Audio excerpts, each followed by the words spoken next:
Coming up, True Detective co-star Kali Reis reflects on what it means to work on a show that explores the MMIP crisis. Plus, hundreds of fires have been extinguished, but many more rage on. We take a look at what's being done to combat the flames in Colombia.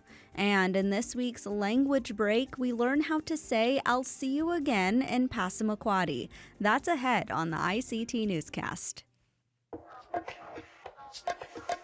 This program is made possible by the Corporation for Public Broadcasting, a private corporation funded by the American people. Support for the ICT Newscast with Aaliyah Chavez comes from the Arizona PBS studios in Phoenix at the Walter Cronkite School of Journalism and Mass Communications at Arizona State University.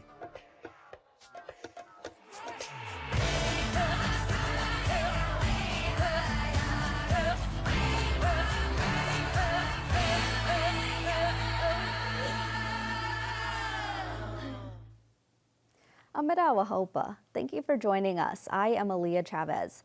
We start today in Michigan for a remarkable story of the sacred birch bark scrolls that were rescued from a life in a private collection. Here's what happened. A collector put them up for auction recently. That's when Jerry John Drow of the Keweenaw Bay Indian community in Michigan set up a GoFundMe page to raise money to return them to Ojibwe hands. ICT's Mary Annette Pember picks up the story. And was so touching. Some people donated $5 and some people were able to donate 100. So it was like people gave what they could, and it was really clearly from the heart. Then apparently the various Ojibwe bands across Minnesota, Wisconsin, and Michigan all got together and said, let's be a part of this. And they were able to get the scrolls for, I think, $7,500. And so they're planning now how they're going to pick them up. They would like to drive to wherever they are and pick them up, but they don't really feel comfortable having them shipped because they're really just have such great importance, spiritual and physical, to Ojibwe people. There is new traction from both sides of the aisle on a bill that would support Native American entrepreneurs if it is passed into law. The Native American Entrepreneurial Opportunity Act aims to codify an Office of Native American Affairs located within the Small Business Administration. It would also name an assistant administrator to lead that office. U.S. Representative Sharice Davids of Kansas co-introduced the legislation along with Eli Crane of Arizona. Davids is one of the few Native American lawmakers in D.C. and is a citizen of the Ho-Chunk Nation. So far, the bill has passed out of the Small Business Committee.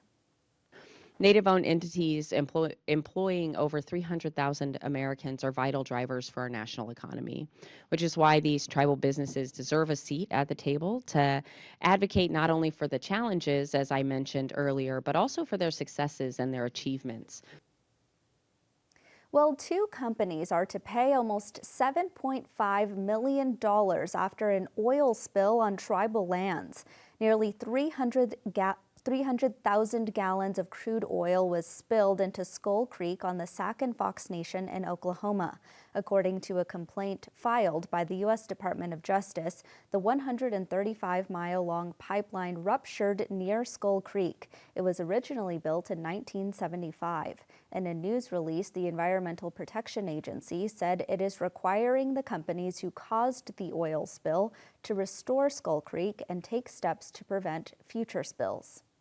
Well, this past weekend, Phoenix held the Mid-Year Unity Conference. It's an event geared toward fostering the spiritual, mental, physical, and social development of Native youth. ICT's Daniel Herrera was at the conference and has more. Hundreds of indigenous youth gathered in Phoenix, Arizona for the 2024 United National Indian Tribal Youth Conference. Unity's mission is to be a place of development for indigenous youth while bringing everyone from across the country to one place. Attendees participate in a variety of workshops from environmental advocacy to cultural advocacy. Jashawn Lee, a trainer at this year's conference, says the youth take plans back to better their community. This year I led them through some of the policy and advocacy sessions, and so I was able to support the young people in helping them plan projects that they'll eventually take back to their communities and think more about how to support their communities through different issues and further support their youth councils in good ways. Keynote speakers like Tomas Carmelo Amaya spoke with the youth about empowerment and the power of one's work. Watson Whitford, an attendee, said it's empowering seeing so many Indigenous youth wanting to better their community. One thing, it's like really powerful. It's empowering to be around so many youth leaders, to see people wanting to do things for their community. And it gives us as Indigenous people a lot of hope for the future. As the conference came to an end, Unity members are looking towards July, where the national conference will be held in Portland, Oregon.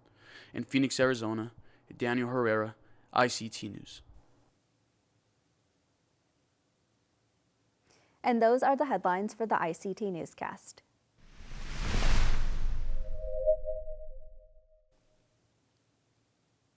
Colombia has extinguished hundreds of fires in the last month, but 25 continue to burn. The city of Bogota recently declared a state of emergency as fires put both residents and wildlife at risk. ICT's Mackenzie Allen Charmley has this report. The Colombian government declared a disaster last Thursday as firefighters tackled wildfires outside the country's capital of Bogota. The government asked for international help to combat raging wildfires, which are expected to worsen due to warm, dry conditions associated with the El Niño weather phenomenon. It's very complicated. A lot of smoke, and this morning it was all lit up. This danger should have passed to this side. Officials say the number of fires raised from 25 to 31 and said 9 of them were under control.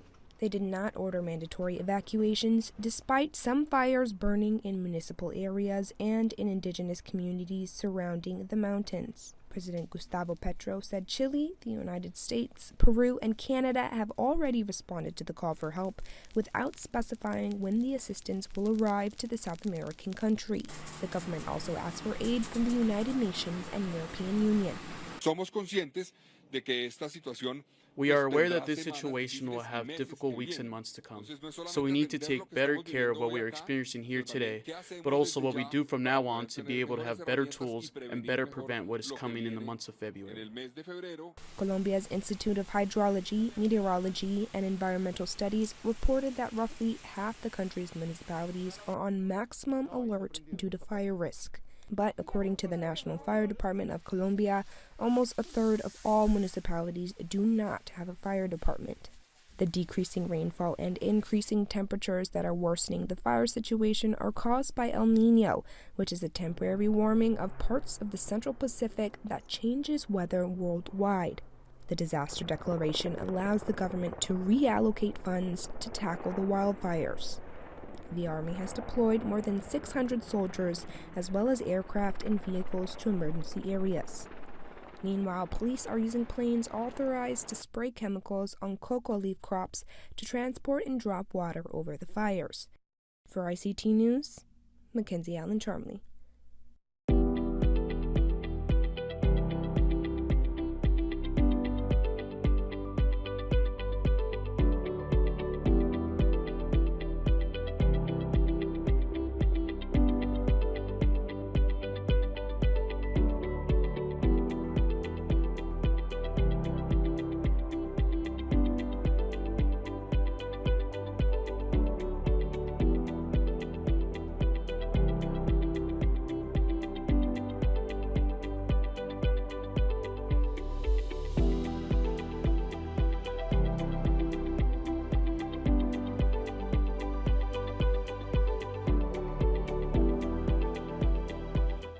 Indigenous actor and former boxer Kali Reis is co-starring in the HBO crime drama True Detective, alongside Oscar winner Jodie Foster. ICT's Miles Morisseau caught up with Reis to ask about Native representation and what it means to work on a show that explores the MMIP crisis.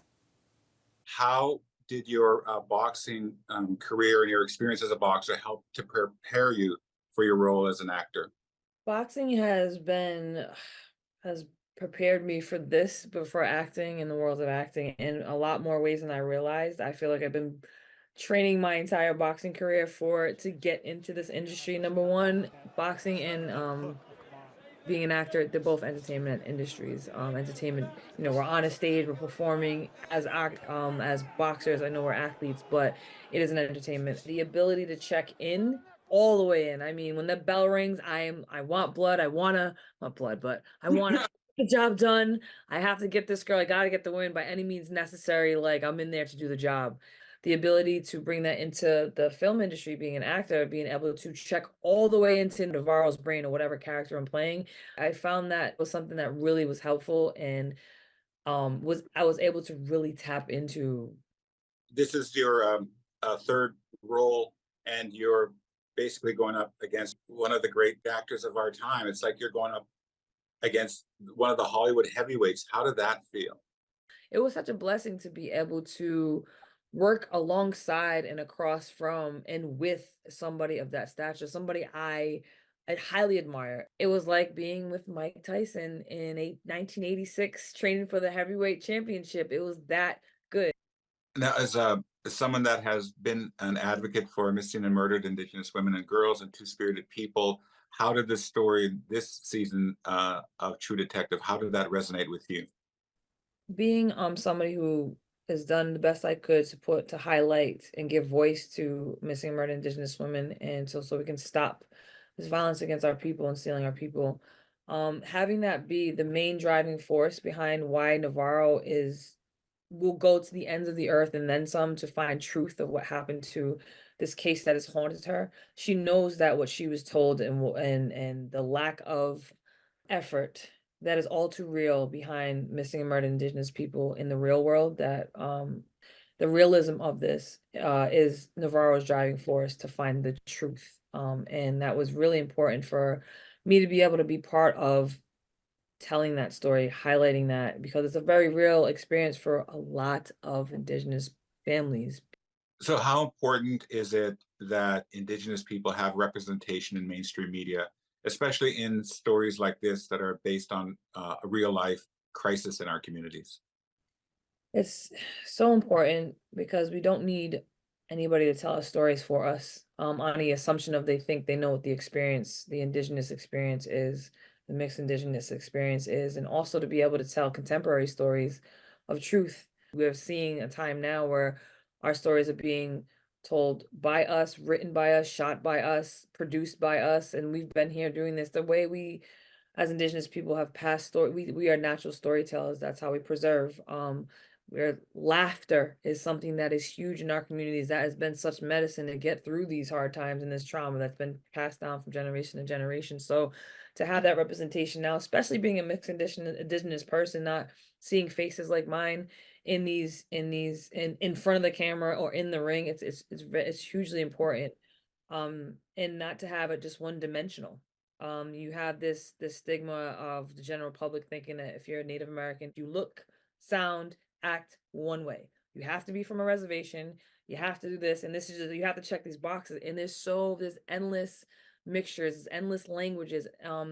We as Indigenous people have very familiar morals, I guess, and beliefs across the board for the most part. But every family, every clan, every tribe, every clan, a band has in every different region of Indigenous people all over the world, not even just Turtle Island, Canada, South America. It's all differs from family to family, from tribe to tribe. So to be able to be part of that and to represent in my own personal journey, Northeast Woodland, Wampanoag, first contact tribes mixed. That's what we look like. Sorry, we don't look like people who are from the Midwest. That's just like, I'm so happy to be able to talk about and represent it. And then on another end with this show, to be able to dive into the Inupiaq Alaska Native part that we don't even, as Native Americans, don't get to experience a lot because it's so remote. They are built for tough, man. And your people, Arctic natives, are built different. Y'all are built different. God bless and love you to death. So it was just amazing to be able to sit down and say, hey, how do you want to see yourself on screen? I'm not a Inupiaq. Tell me stories. Tell me about your aunties. Tell me how a hunting story, laugh, cry, everything. I want to know, what do you want to see? How do you want to see yourself on screen? And it was just a treat to be able to have that wherewithal and that patience and that ability, that time finally to actually tell the story right. It's very important to have that representation. Can you share with us just a moment when you had that kind of a, pinch me, is this really happening out there in the last couple of weeks? Has there been that for you? It was. We got to the premiere week. So my husband and I took a walk down Sunset Boulevard, and this ginormous poster, not even posters, building, side of a building that had my picture, Jodie Foster's, my name, Jodie Foster's, and like HBO Night Country. I was like, oh my God, holy, that's me. Oh man, that's really me. Wow. Wow. Like it was just really, I was really taken aback, and it was just, wow, I really did that. Like there's gonna be somebody that looks like me, a little girl, a little boy, a little person that's gonna go, wow, look, that could be me one day. So that was just like, oh, wow, this is cool. Wow, congratulations. Thanks so much for taking this time. The show's fantastic. We really appreciate here in the community to see faces like you and people talking the way you do. Tiffany, thank you guys for always being such a supportive people and doing what we do. So, when one wins, we all do. So thank you so much. Languages are among our most valued resources. Ensuring that they are preserved and taught is important in Indigenous communities and here at ICT. We're continuing our new segment called Language Breaks. They will feature speakers from across Turtle Island sharing their beautiful and bold words and phrases. Today we bring you a taste of Passamaquoddy from the Wabanaki Nation in the state of Maine.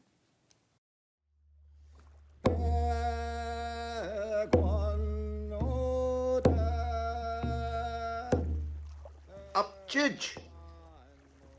Up, Judge. I'll see you again. Upch means again. Up, Judge is I'll see you again, because there is no such thing as goodbye in the Passamaquoddy language.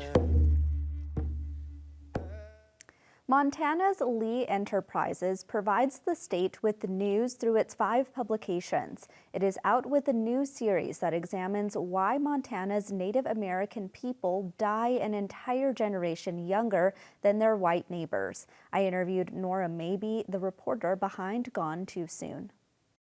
Nora, I want to start off with the number 55.8. And that's actually the average age of life expectancy for citizens of the Crow Nation in Montana. But put that number into context for us in relation to other tribal nations and, of course, with the non-native population in the state of Montana. Sure, yeah, the numbers are very shocking when you look at them together. So in Montana, white people on average die at 78. Rural white Montanans die at 78, so it doesn't matter where they live. And then the average life expectancy for Native Americans in Montana is 61, so that's 17 years younger than the average white Montanan. And then, like you mentioned, on certain reservations, that gap really widens, like on the Crow Reservation, but then on the Fort Peck Reservation as well, the average age at which Native Americans die is 52, so it's almost 30 years different than white Montanans. Yeah, and even in Fort Belknap, although the data isn't as up to date, a Native American man in Blaine County would live to 53, whereas a white man in the same county on average lives to 83. So it's a huge difference, and it really doesn't matter where white people live in Montana, they're still living longer. And in the first story that you filed in the Gone Too Soon series, you actually look at why these numbers are so low. So I want you to jump into the barriers that Native people face in terms of just being able to live to an age like 75 or 76. Most reservations in Montana are food deserts, so that means most people don't have access to affordable and healthy foods. Distance to care is a huge problem. Some people can live hundreds of miles each way to have to travel to a doctor's appointment for something like cancer or dialysis. And, most tribal communities in Montana face poverty. So that means if you have to travel for care, then you would need a reliable vehicle, money for gas, time off work, and those are really significant barriers. Also, the weather here is a big problem. So people end up missing their appointments for all sorts of reasons. And then there's also, policy, past and present, that makes things harder. The Indian Health Service has struggled to provide adequate care and receive adequate funding. And then there's present policies that make things harder as well. And I've talked to several people who say they face discrimination at the doctor's office. So all of these things can really deter someone from getting the care that they need to live a quality life. In order to write and report these stories, it took a lot of resources. So tell us exactly what went into this reporting. Yeah, it was a big project. I worked on this for 6 months, and I got support from the USC Annenberg Center for Health Journalism. They, provided some financial support and mentorship, which was really helpful. But what I did is I spent a week of time on each of the 3 reservations that I focused on. In the end, I kind of calculated it all, and I think I talked to 293 Indigenous people in Montana who provided input for this project, which was really important because this is a really big topic when you're talking about people dying almost 20 years sooner than others. And I really wanted tribal communities to feel accurately represented, and I wanted this work to be meaningful to them. Nora, this is all really important reporting. Thank you so much. Thank you. To read more from the Gone Too Soon series, just search for the headline "People Die Like That" at Missoulian.com or at ICTnews.org.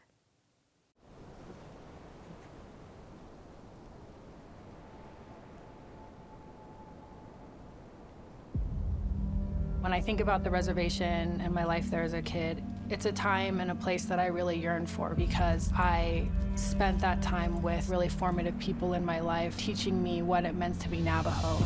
As Native Americans, substantial rights under the Constitution and laws of this country were going unenforced. Those traumas show up in our elders throughout our lives, throughout our parents' lives. A lot of the history is still impacting us to this day. There's something really powerful that happens when you articulate an injustice. And at NARF, we do that on all fronts.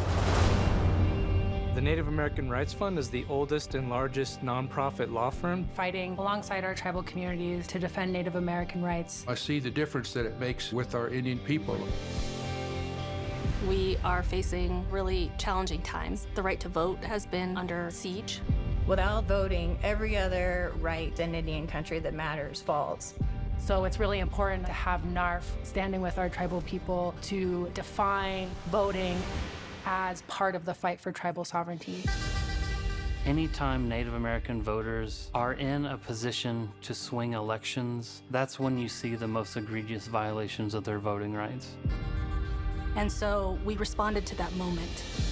The Native American Voting Rights Practice Group arose with this rising anti-democratic movement that has been happening across America. The voting rights litigation that we do is tough. The facts are tough. They're very personal to our voting team, but our wins are big. And we win all the time.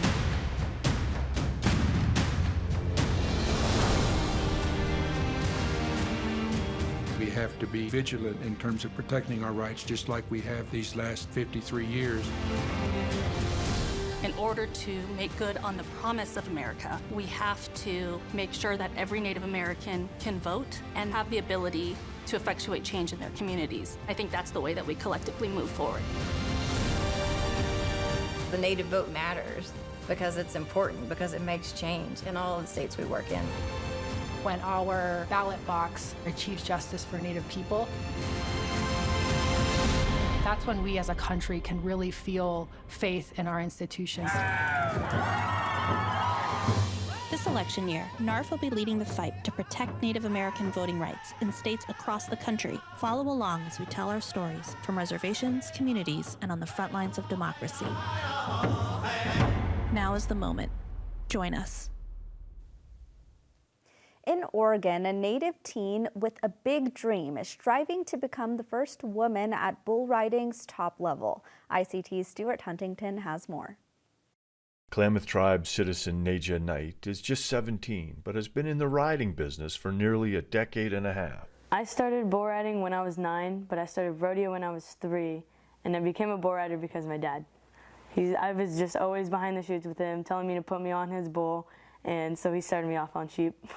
Last month, she was the only woman in her age group for the Junior World Finals in Las Vegas. She has her eyes set on making the top level of the Professional Bull Riders Tour when she's eligible at 18, and knows she's an example for other Native women. I'm pretty sure I'm the only woman Native bull rider that I know. And so that being said, I think it's really important for me to just tell them, do what you want, like do what you want to do in life, just keep going. You'll see me have a beaded hatband. I've gotten beaded necklaces. I have beaded moccasins that you'll see me wearing to almost every rodeo now. And I think it's really important to have your culture in there. Her dad, Andrew Knight, a former bull rider, started her in the sport and helps her train. She knows she's on a dangerous quest, but she's also a small-town high school junior with a message. Girls can do anything and everything you want to do. Don't let anyone hold you back. Just do what you want to do in life. Live your best life. Do your dream that you want to do. Go out and do it. Don't let anyone stop you. Because for me, no one has stopped me from doing what I love, doing from what I want to do, even if it's a male-dominant sport. Stuart Huntington, ICT News. And that's a slice of our Indigenous world. For all the latest, visit ictnews.org. From all of us in the newsroom, stay safe, my relatives.